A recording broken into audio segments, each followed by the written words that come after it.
안녕하세요. 반갑습니다. 매일 글을 쓰는 신영한 작가입니다. 네, 여러분들, 글 쓰는 습관 어떻게 한번 가져보려고 노력해 보셨나요? 네, 쉽지 않죠. 네, 저도 그렇게 생각합니다. 근데요, 진짜 밥 먹듯이 매일 글을 그렇게 쓰는 습관을 들이시면요, 분명한 효과가 있다고 저는 말씀을 드리고 싶어요.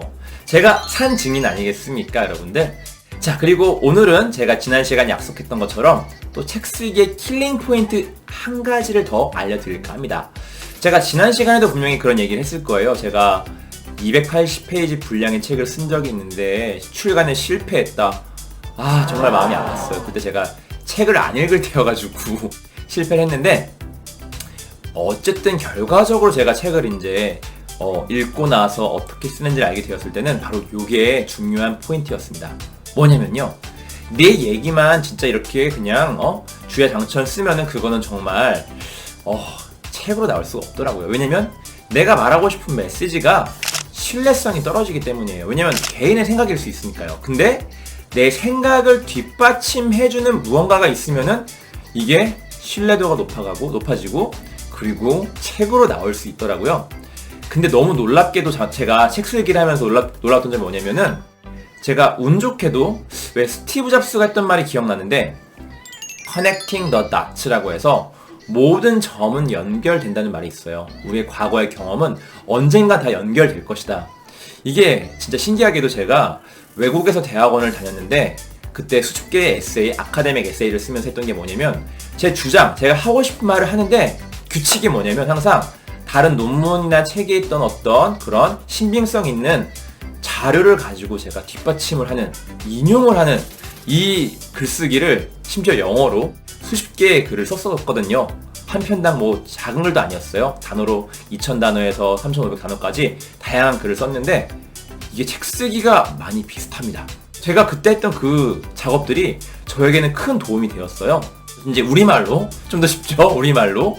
네, 제가 하고 싶은 얘기를 쭉 써놓고 뒤에 그거를 뒷받침하는 얘기를 가져오는 거죠. 자, 근데 어떤 거를 가져오느냐가 굉장히 중요하거든요. 첫 번째, 일단 먼저 얘기하고 싶은 거는, 어떤 걸 가져오기 전에 조심해야 될 게, 남의 얘기를 가져올 때는 인용을 분명히 해야 됩니다. 그냥 그대로 가져와서 마치 내 생각인 양 써버리면은 표절입니다. 표절을 주의해야 되고요. 그럼 어떻게 표절을 우리가 피할 수 있느냐?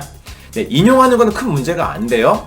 누군가 한 말을 그대로 가져오면 직접 인용이라고 하는데, 이거는 그때 큰 따옴표를 이용해서 이렇게 누가 말했다 하고 써주면 문제가 없습니다. 근데 물론 이것도 너무 길게 하면은 좀 이제 저작권 논란이 있다고 하니까 조심하시고요. 대부분 할 건 뭐냐면 바로 간접 인용입니다. 누군가 쓴 말을 가져와서 내 말로 소화시켜서 누군가 이렇게 했다고 말했다라고 정리해주는 것이죠.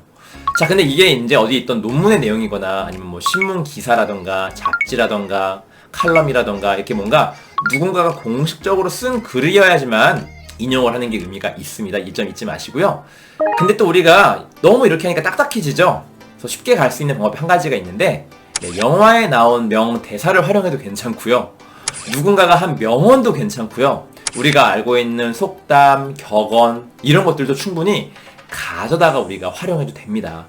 자, 이게 우리가 그동안 배웠던 약간 연결하기랑 많이 연결되는데요. 근데 조금 더 약간 더 깊게 들어가서 오늘은 정보를 찾아가지고 연결하는 것을 의미합니다. 특히 우리가 하다 보면요, 이런 것들 인용하는 것도 있지만 뭐가 있냐면, 어떤 사실적인 근거를 대고 싶을 때가 있어요. 통계 수치를 가지고.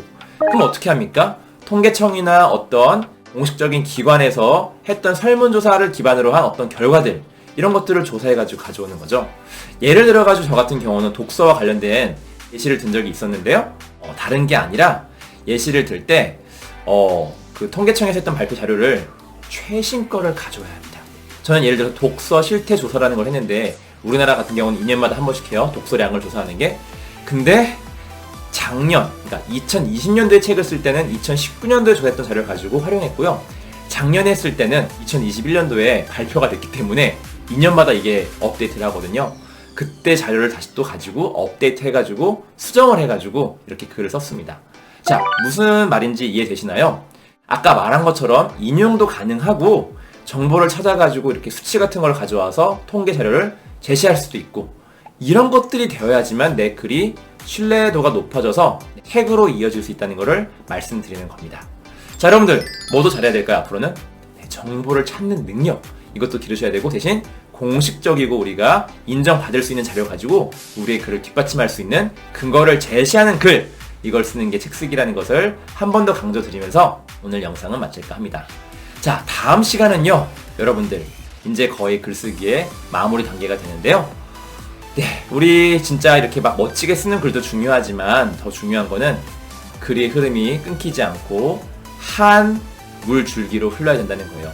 이 내용에 대해서 다음 시간에 다뤄드릴 거고요. 오늘도 내일도 매일매일 글을 쓰는 작가 신영환이었습니다. 여러분들 감사합니다.